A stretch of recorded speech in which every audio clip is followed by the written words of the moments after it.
Hello and welcome to the Highway to Health show. My guest for today is Elizabeth Sherman, a health and weight loss coach who works with high functioning professionals, helping them improve their performance through sustainable habits.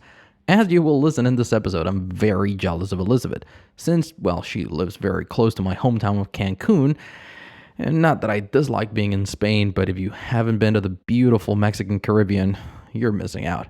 In any case, in this episode, Elizabeth and I talk about coaching and the impact it can have in other people's lives. She shares with us what she's noticed are the main factors behind her clients' success and why some people seem to not benefit from working with a coach as well. From my perspective, having a coach is tremendously empowering. A coach helps you see your blind spot and gives you the tools to get past your obstacles. A coach also challenges you to be better.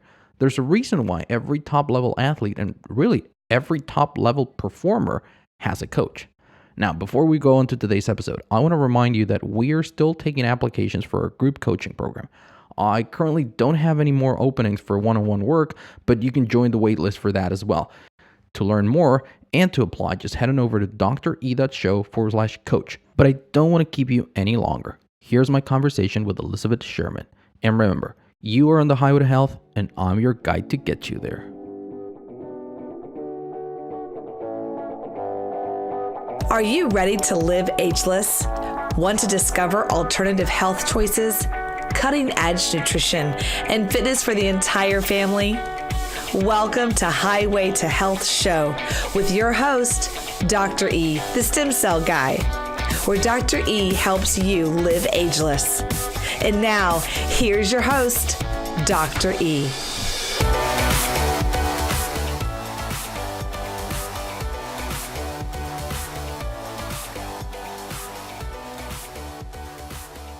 Hello, welcome back to the Highway to Health show. I am joined today by Elizabeth Sherman. As I was sharing with you in our introduction, she does a lot of very, very cool things, but mostly I'm very jealous about her right now because she is where I want to be back in, and that is down south in Mexico near Cancun. So Elizabeth, other than very, very happy, which I can clearly see, how are you today? I'm doing great. Thanks. Thanks for having me. This is going to be exciting. For sure, for sure. So why don't you share with us a little bit about your journey into coaching, into helping people change their habits and their mindset? Yeah. So I actually started out in corporate America, and I was working for a software company, and I was feeling really kind of stuck. Like, how am I making the world a better place? And so I was just feeling really conflicted, and my mom had just passed away from breast cancer. I was trying to figure out, like, how do I not get breast cancer? And I found out all of these risk factors that go into getting disease, like being overweight. And at the time I was significantly overweight. And so I decided to get myself healthy, and going through this kind of young midlife crisis, I decided that I wanted to help other people get healthier too. And so that just kind of started my whole process of getting into coaching, becoming a wellness coach. I started out with nutrition and personal training as well. And this was 12 years ago. No one knew really what a coach was. And so for the longest time, I really just was a personal trainer. It was so frustrating because I knew that I could help people in such a more profound way, but I didn't know how to explain that to people. And they didn't really know what to do with me either. And so over the course of time, coaching has become more prevalent, and it's really allowed me to then help people in a better way than just, showing up and having them exercise or giving them a diet, for example. Yeah, for sure. Because I think that coaching has evolved quite a bit in realms other than the obvious or what we used to think about for coaches, which was just sporting, different disciplines. And in reality, it is so much more than just telling people what to do, and it is so much more than just kind of like showing them the ropes, and like you're saying, you start as a personal trainer, and people think like, well, you're just supposed to give me my routine, right, and tell me which exercises to do. But how did you actually start transitioning into into coaching people into, or how do you realize that this was something that you needed to help them with? Well, it was so fascinating to me because I would have two clients, and one would just take off and be able to accomplish their goals. And then I would have another one who just couldn't get it together. And so it was just so curious to me, like how, and even for myself, I had no problem, working out every day, still to this day. But there are other pieces that I really have trouble with, like, for instance, eating. And so it was always really curious to me why something works for one person and doesn't work for another, or why someone can get their, exercise habits together, but they can't get a hold of their eating, or vice versa. And so that was really the foray into me exploring more, instead of just doing personal training, and really exploring the mindset or the motivation around why some of us can accomplish our goals and some of us can't. I see. And what did you find out in that regard? Well, so part of it is certainly our environment and how we set up our the way that our life works. So what we want to do is we want to peg one habit to another. And so what that means is that, let's say that you wanted to start exercising first thing in the morning. And so what I've done with some of my clients is told them specifically, okay, we don't want to have that second cup of coffee. What you want to do is immediately when you get out of bed, put on your exercise clothes, have your 1 cup of coffee, and then once you do that, then move to exercising, versus not pegging that to a habit and saying, oh, I'll get to it some later on time. And so what happens is we can really establish a habit or something that we do on a routine basis.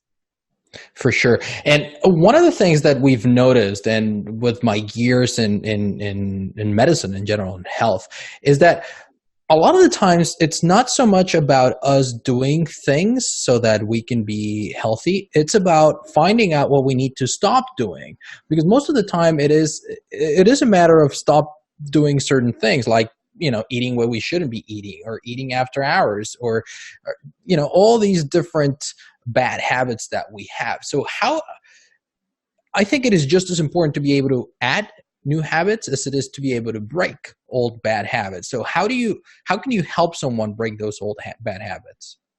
Right. So this is a really good question, and actually my answer of this question has evolved over the years. So what we know is that a habit consists of a routine, a cue, and then a reward.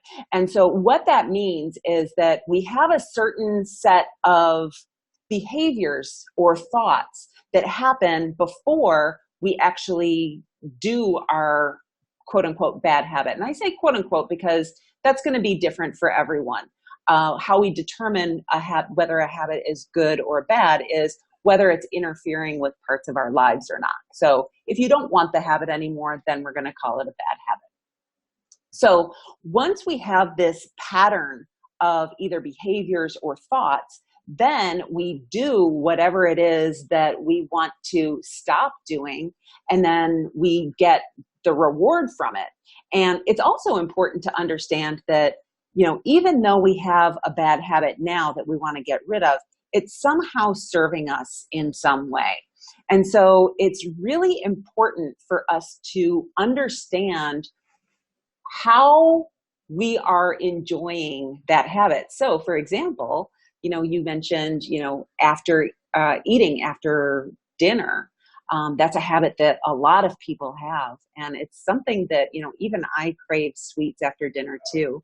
And so, how is that serving me? And so initially what I would suggest to folks is that they would interrupt that habit loop somehow.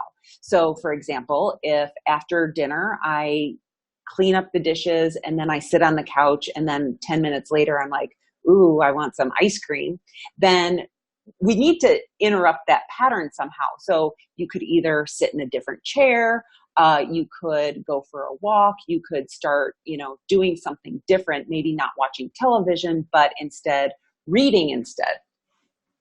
So that's one method of getting rid of a bad habit.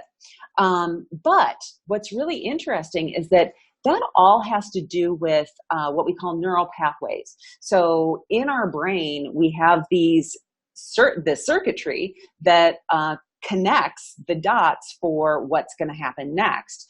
And when we adopt a new habit, it's important to understand that old habit is still there. Those neural pathways are still there. And so, this was always really fascinating to me. Like, for instance, people who haven't smoked in years, and then all of a sudden something happens and they decide that they're going to smoke again. And that's because, that circuitry is still in our brains. And so where before I mentioned that this is kind of a long answer to your question, but I mentioned before that my thoughts about changing habits has changed over the years, where before I would only suggest that we, disrupt the habit loop. What we're learning now is that actually what's called surfing the urge is actually a much more effective method of getting rid of habits long term. And what that means is that when we have the urge to smoke or to, have a drink where we've quit before, or have something sweet after dinner, all we have to do is really acknowledge that we have this urge, feel uncomfortable. And I know that that's really difficult for a lot of us, but really feel the feeling of being uncomfortable and wanting to do that thing. And eventually it will pass.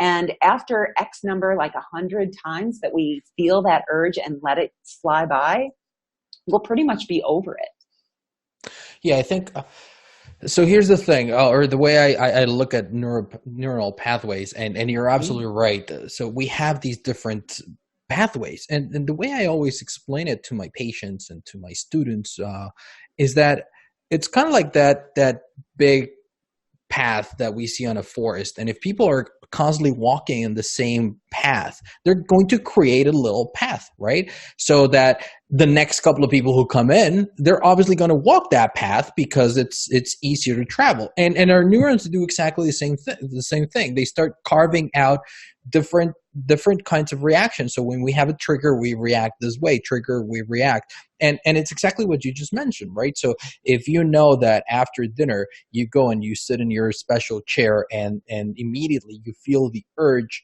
for ice cream, then it means that you have the trigger right there. So you can either avoid it or you can put something else in that place. But the other thing that you mentioned, which is incredibly true, is that those neural pathways, they stick around. So if nobody walks that path for a little bit, some grass will start growing, but it still will more likely than not be as grown as the rest of it. So when people start walking through it again, it'll be there. So when we go back to those same triggers, and it happens with smokers, like you very well said, somebody stops smoking and then they're fine, and suddenly they pick up a drink and immediately they remember why they liked smoking when they went out.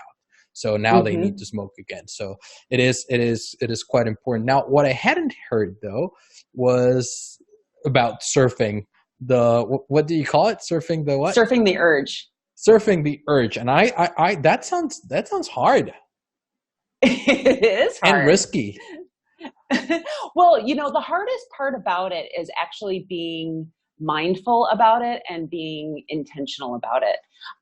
Because oftentimes when we have negative habits, we have a feeling about it. And so often we have this emotional feeling about doing this habit, whether it's, overeating or having something sweet.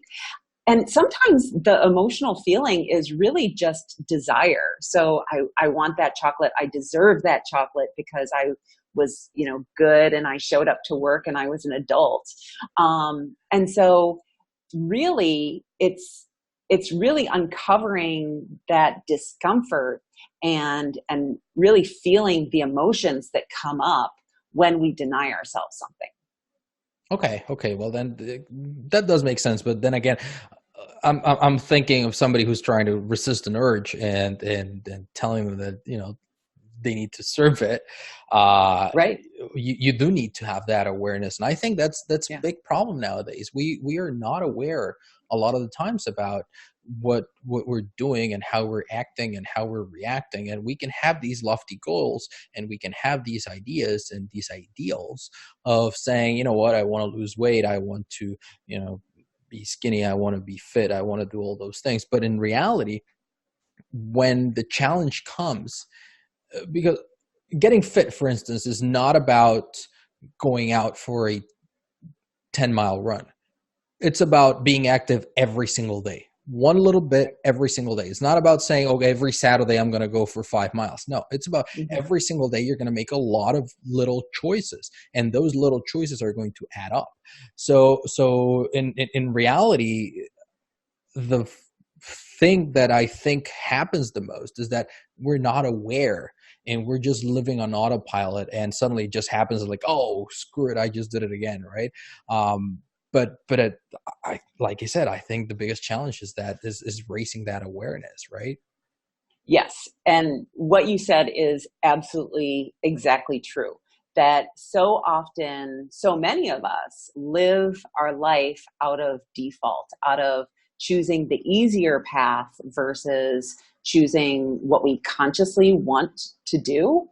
And so, yeah, when we decide that, hey, I'm not where I want to be, I want to change, what typically happens, and going back to habits, is that a lot of times people will make a huge change in their lives and they're like, okay, I'm completely unfit because I haven't been, exercising and eating right for, the past 5 or 10 years. I've been involved in my job, or I'm starting a new family, or whatever the situation is.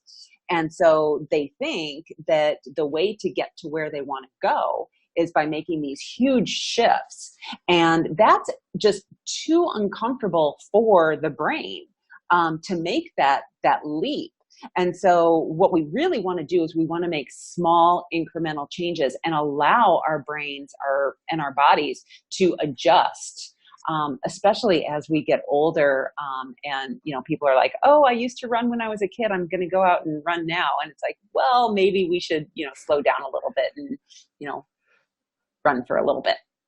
Well, for sure, you 5 miles. Yeah, you need to start slow, and you need to start building up to that again. Because if you look at it, when we first learned to walk, right, you're not going to expect your 2-year-old, your 3-year-old to go out for a run, right? So then if you have not exercised for 15 or 20 years since you were in high school, and suddenly you see yourself as an empty nester and you're turning 50 and you go like, okay, now I'm going to get back into it.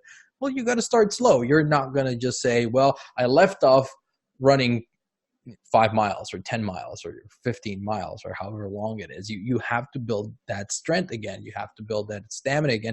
And you have to walk that path. You have to once again carve that little neuronal pathways, because it's also so much about that as it is about willpower. Because what we know from people who follow healthy habits and who follow positive habits, and we all have good habits in different areas of our life. We can't all have bad habits everywhere. Yeah. Is that they're effortless.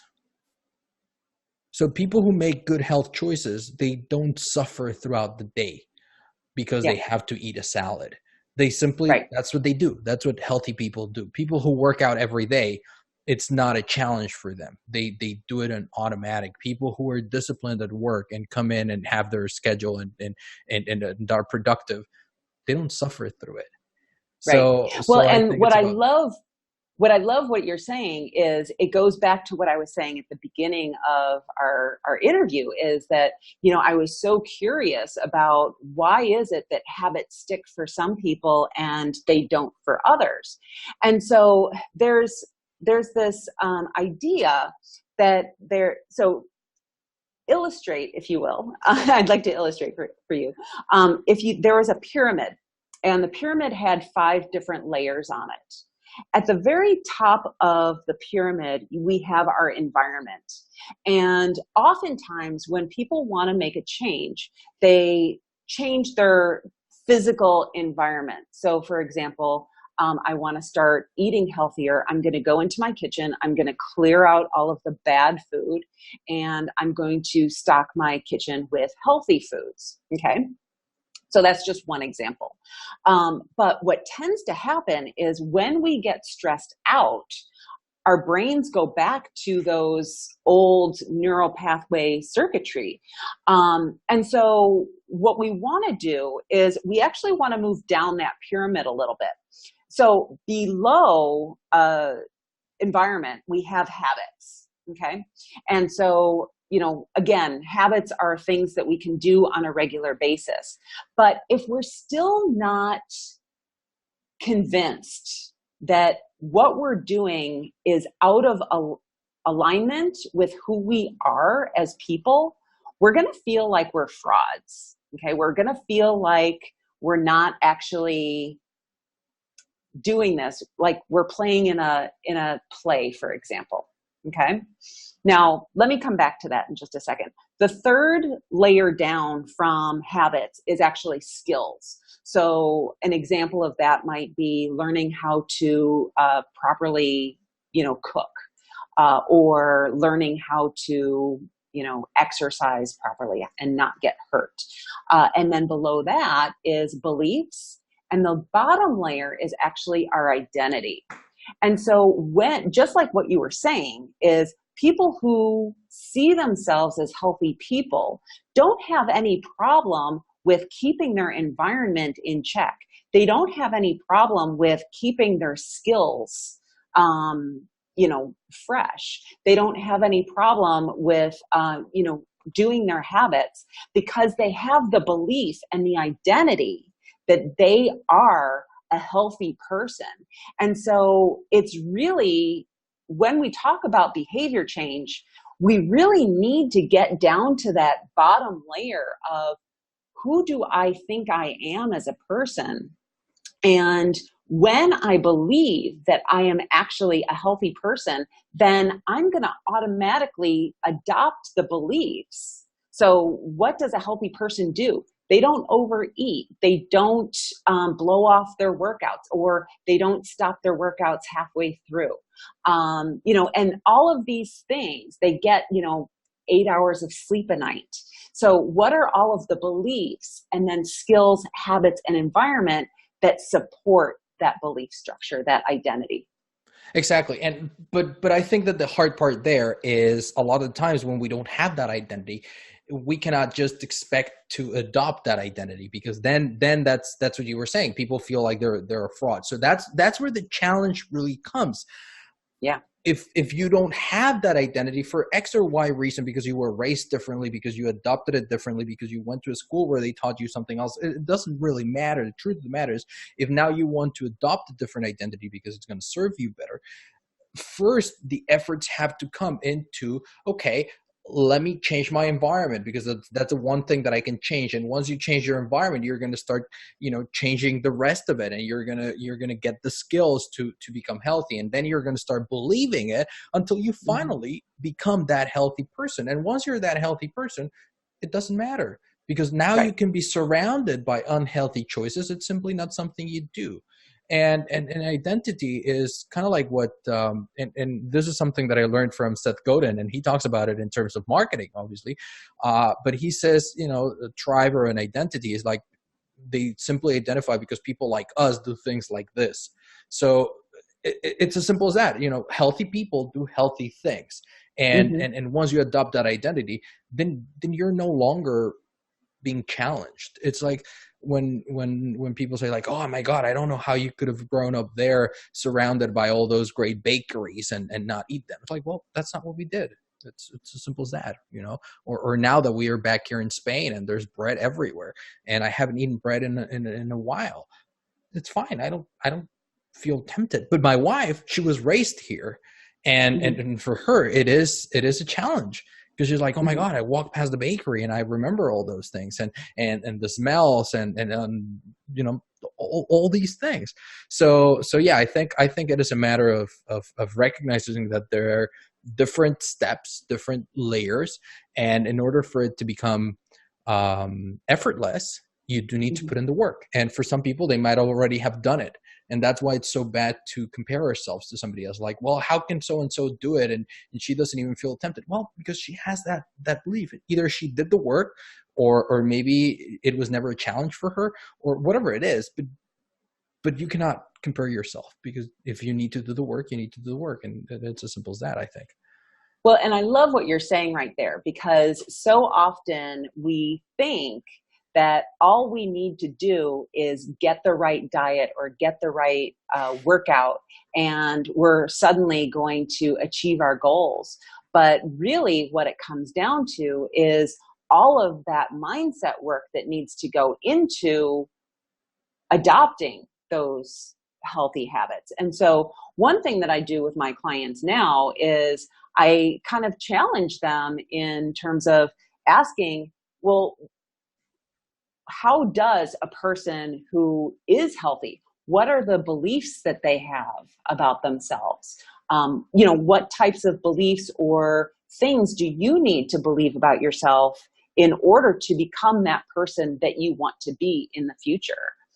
Yeah, because that is going to be the key to someone who is consistent in their habits and someone who isn't.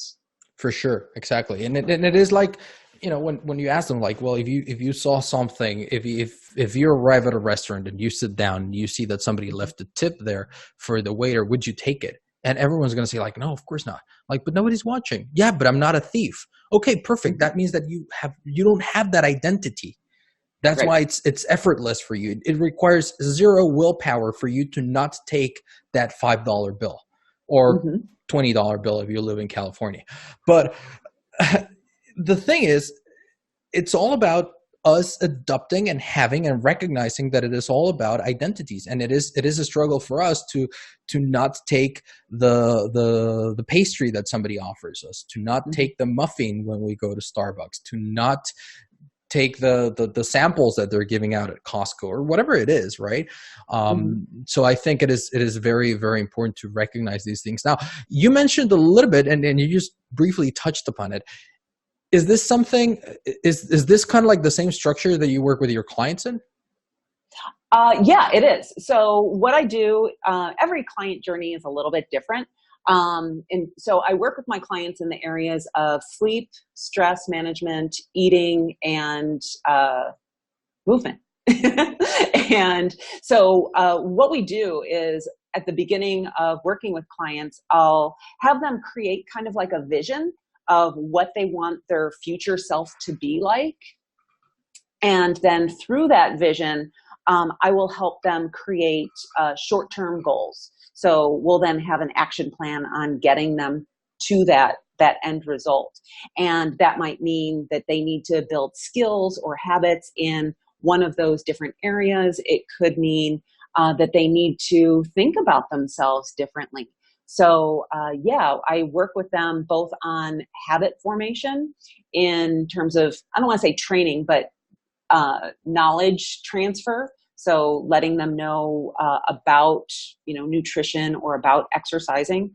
And then we do a little bit of mindset work whenever that seems to pop up. For example, if they're having a hard time adopting those new habits. Yeah. Well, most of the time, and I think that it lies in the foundation of all of this work and being mindful and being aware. And there are two things, and it's funny because I've had this conversation at least 2 or 3 times in the last 2 or 3 interviews actually that I've done for the podcast. And it is that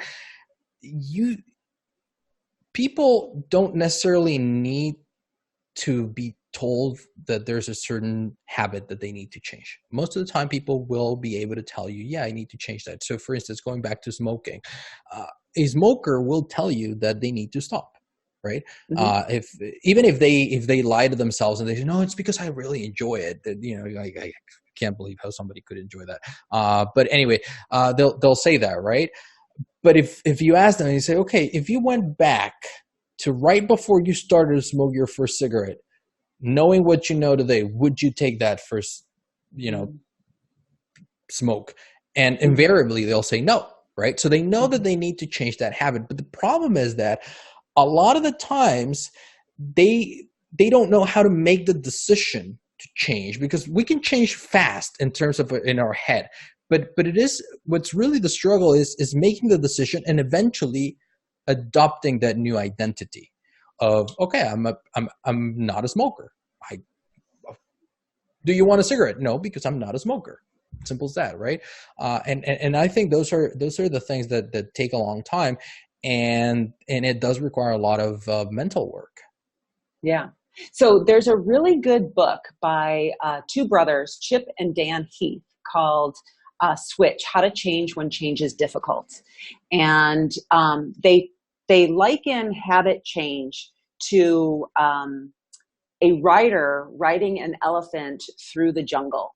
And we already talked about environment, but the path that the rider and the elephant are on is they're in a person's environment.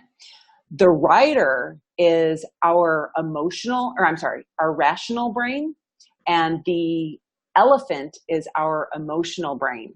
And so in order for the rider to turn the elephant to go in a different direction, the elephant has to want to go. So an example of that is let's go back to smoking. So my environment would be that my car is now, a smoke-free environment. I've broken all of my ashtrays, thrown away my cigarettes and my lighters. But if I know that I should be stopping smoking, but if I don't really want to stop smoking, I'm not going to stop. It's like that elephant that's just going to go wherever it wants to go. And so, when our environment will allow things to be easier, but, and so the rider and the environment can kind of direct the elephant. But if our emotional side isn't on board, we're not going to do it. For sure. Yeah, we need that emotional buy-in. And that's why I keep saying, a lot of the time when you're going to read a book and you're going to talk to someone, or you're going to see all these different methods of doing it. But in reality, it's a lot more complicated than that. If it wasn't, there wouldn't be a need for so many experts and so many books to be written and coaches. And we simply would stop the bad habits that we wanted to stop. Correct.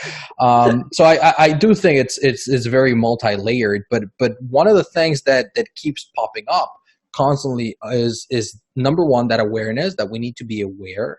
And number two, that we need to make a decision that we want to change. So we need to, and that can be the emotional, that emotional weigh-in. We need to decide, you know what, that is it. I'm doing it because I need to, because for my kids, for whatever the reason it is, but we need to make that decision. And then we need to execute so that we can eventually adopt that new identity.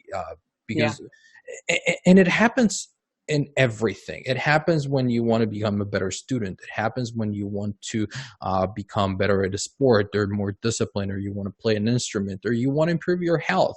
A lot of the times we tend to think that habits are just to do with our health because, we're not eating well, we're not exercising. But in reality, it has to do with everything else. It has to do, with schooling and with work. How many times, how many people struggle with procrastination, for instance? And these are people who are employed, and we come to work every day, or who have a job and come to work every day, and still we're here several hours, and we only dedicate very few of them to doing what we need to do, and we procrastinate the rest of it, and it's a cause for stress. And if we asked any procrastinator, would you like to stop procrastinating? Do you think it's serving you? They're going to say, no, I hate it. I hope I could change it. But in reality, most of us aren't changing it, right? Well, so that's actually really interesting. So there's another resource that I want to give your listeners, which is The Neuroscience of Change by Kenny, Kelly McGonigal. And she's the one who talked about surfing the urge. And she wrote about procrastination and how this changed my life, because I used to be a huge procrastinator. And I was always wondering, like, why do I procrastinate? Like at the beginning of my career as a personal trainer, people would call me and I would take a week to call them back. I'm like, why am I doing that? You know, this is my business.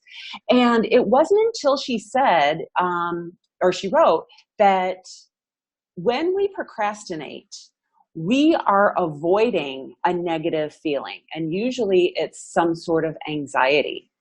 And so I took that information and it was like a light bulb for me. It allowed me to then see, when I started procrastinating, what was I feeling? And so what I realized is that I had an enormous amount of anxiety and fear around whatever it was that I was procrastinating. And it was at that point that I could realize that I could keep procrastinating, but it wasn't going to make that anxiety go away. It would put it off for a little bit, but the anxiety would get worse and worse and worse. And that actually allowed me to not completely stop procrastinating, but it really allowed me to get curious about, why am I putting this off? And the same thing can be true then for people who are putting off exercising, that why am I not doing what I said that I wanted to do? And so really getting curious about, why am I avoiding that? For sure. And I think, and you said it right there, we end up doing it when the anxiety is too much. And we're like, okay, you know, we put up something until the day before the deadline. And even that day, we only start doing it when it's really imperative, because otherwise we're not going to be able to finish until then. Because at that point, the anxiety of not starting is more than the anxiety of starting and not doing it right. And I just heard yesterday, and I don't remember exactly where, I was listening to a podcast as well, and they were, the person speaking there was also talking about procrastinating, and he said that a lot of the times we believe that we are not going to put off things that we want to do. And he said, if you're really passionate about it, you're not going to put it off. And he said, that's the biggest lie, because that's the one thing that we put off all the time. If we're not passionate about it, we're not even bothered. We don't care about it. But for instance, in your case, again, to your example, and it's your business, why were you putting it off? Because there was a risk that you were not going to succeed, that you were going to call somebody back and that they were going to say, you know what, I don't really want to work with you. So you put it off, despite it being something that you wanted to do. Because if it was something that you didn't care about, you simply wouldn't call them back at all. Right. But because there was a risk there of failing, of being rejected, of not getting what you really want, then that's why we put it off. And the same is true for pretty much everything. And we have to accept that there's going to be things that we're not going to like. And most of the time we tend to romanticize pretty much everything. And we think like, oh, you know what, it should be easy to be healthy, and I should be able to exercise liking it. And I've always said it, for instance, here, I said, I hate going to the gym. I hate exercise. Mm-hmm. I'm not one of those people that are like, oh, this is so great. I absolutely hate it. I get there. And when I used to work with a personal trainer, he knew it. He saw me walk in. He's like, yeah, you don't want to. Like, no, I don't. I really don't want to do this. So let's just get it over with. And he would joke. He'd say like, I didn't even talk. Like, no, I'm pissed off because you're making me exercise. So I just want to finish and get the hell out of here, if you don't mind. Because I never enjoyed it, but I knew that it was what I needed to do, and that was that. But then again, it's very easy for me to fall into slump and stop exercising. Yeah. So I have to make myself do it too. I'm always happy that it's over. I'm always really, not always, but for the most part, I don't want to do it either. I'm right with you. I always enjoy it afterwards, but when I'm there, it's like, because he's like, no, you have to rest. It's like, no, I have to leave. So you want to do 4 sets. Let's start with the next one. So yeah, anyway, those were the good days. back in Cancun, I had a great trainer, and you know, we still have a good relationship, and that's the thing. You know, I learned that I had to find a system that could keep me safe from myself, because otherwise I was going to talk myself out of doing the things that I needed to do. I was very good at it. I've always been very good at that. And we all are very good at talking ourselves out of something and reasoning ourselves out of it. And like, you know what, I'll just have that slice of pizza today because I'll work out extra tomorrow. You know, or I'll just, because I had a good breakfast today, or because it was good at lunch, so I can have it, or all of those things that we end up telling ourselves. So it is not as simple as a lot of the times we tend to think that it should be, because I think that's what's setting us up for failure. We think that, oh, it should be easy because it's what I want to do. Like, no, it's going to be hard. It is a challenge. Otherwise anyone would do it. Mm-hmm. So Elizabeth, this has been a great interview so far. Normally, and you told me that you've listened to the podcast before, so I always ask my guests to share their top 2 or 3 pieces of actionable advice that they can have for listeners. So somebody who's listening to us right now who might be thinking, you know what, that is exactly what I need. I need to start figuring out how I can change some of these bad habits and how I can adopt some positive habits that are going to help me steer my life into a better direction. I'm not saying that they're completely lost, right? But they might just want to adopt certain new behaviors. What would be your top 2 or 3 recommendations for this person? Okay. So number 1 is and this is all going to go back into the interview. So number 1 is, if you rationally know that you need to change a behavior, but you don't really want to change your behavior, you know, I'm going to say take a hard pass on that. And here's why. Because when we choose to do something that we're not all in on, what's going to happen is that we're going to fail. And when we fail at that thing, it's just our brain providing more evidence towards ourselves of why we're not good enough and why we suck and why we're never going to be healthy again or anything like that. So if you're not all in on your new behavior change, my advice is don't do it until you are ready for the change. And you'll know that when you're ready. The next thing is, again, for adopting new habits, peg that habit to something that you're already doing, okay? And then if you want to get rid of a habit, again, the best way to do that is through surfing the urge and really getting uncomfortable. And I know it's terrible advice, but that's my best advice. That's going to be your long-term solution.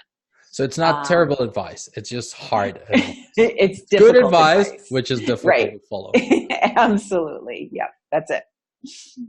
Awesome. Yeah, I completely agree. And like I said, it sounds risky at first, but it might be something that is worth a shot. And you never know; it might end up being positive. And as a matter of fact, a lot of people who do stop, for instance, and going back to the same example, who do stop smoking, they say that sure, I did have the urge for X amount of months or for X amount of years afterwards, and then suddenly I didn't have it. And you know, it's just a matter of taking it one day at a time. Most addicts will say that as well. Like, sure, of course, I had it for a little bit, and it was worse at first, and then it got better, right? Yeah. So where can people go to find out more about you, perhaps even work with you? Awesome. So I am all over the interwebs. You can find me at my website at elizabethsherman.com. You can find me on LinkedIn at Elizabeth Sherman, and Instagram, I'm eSherman68, and then you can also find me on Facebook. Perfect. I'll make sure to link to all of those in our show notes and the episode's description so that people can go straight into each one of those. Is there any one particular network or social network that you're more active in that people can definitely say like, oh, you know what, she's going to reply to me here? Yeah, I mean, I'll reply on all. I do go to all of the social networks, but you know, you can find my email on my website, which I'll definitely reply to. I'm most active on Facebook. I also have a group, a women's only health related group that if people want to join that, then they can do that as well and Awesome. have a direct line to me. Yeah. Perfect. Well, I'll make sure to link to all of those resources. I certainly hope that some of our listeners do take you up for that. Before we say goodbye, though, I do want to acknowledge you and recognize you for the work that you're doing, and not only, for recognizing that there's a need to help people and to guide them and to coach them and to facilitate change. Because in reality, once again, just like everything in health, and I've always said that health is an active pursuit, and each of us is responsible for health. It's not our doctors, it's not the people in front of you, and we're just really facilitators. So being able to facilitate that help, that change for people, I think it's of tremendous value, and I just want to acknowledge you for that, and thank you for that. Well, thank you. Thanks for having me today. This has been amazing. Good. I'm happy you had a good time. And for everyone listening, this has been a phenomenal episode. If you want to change your habits, if you want to adopt healthier habits, if you want to change some of the bad habits or get rid of some of the bad habits, do take this advice seriously. Take advantage of Elizabeth's offer and do go visit her, send her an email, visit on her website, on Facebook, anywhere else, and take care of it. Remember that the most important thing is, number one, to be aware of it, and number two, to make the decision that you actually want to do something about it. And then it's okay also to ask for help. A lot of the times we believe that we need to be able to take care of this by ourselves, and we need to be strong enough, and we just need to be, there's this amazing super people. And in reality, it's completely fine to call out, to reach out for help. So make sure that you do that. And having said that, Elizabeth, once again, thank you so much for joining us. This has been a great episode for all of you listening. You've been listening to Elizabeth Sherman and Dr. E talk about your bad and your good habits. I hope you have a great week. I'll see you here next week. Thank you for listening to Dr. E's Highway to Health show, helping you learn the science of living ageless. Did you enjoy the show? Please like, share, and subscribe where you listen to podcasts. Dr. E wants to hear from you. Go to dre.show. Again, that's dre.show. Until next time, this is Dr. E's Highway to Health, helping you live ageless. So there you have it. I hope you enjoyed this episode. What was your favorite takeaway? Tag me on Instagram or connect with me on LinkedIn and let me know. As always, you can find the links to everything mentioned in this episode's description, and obviously in our show notes as well. Just scroll down to your podcast app and tap on the appropriate link. And before you go, remember to check out my new coaching programs at dre.show/coach. See the different options, learn more, ask questions, and decide whether or not health coaching is right for you and your goals. That's it for today. I hope you enjoyed this episode. You've been listening to Elizabeth Sherman and Dr. E talk about high-performance coaching. Thank you for tuning in. I'll see you here next week. And remember, you are on the highway to health, and I'm your guide to get you there.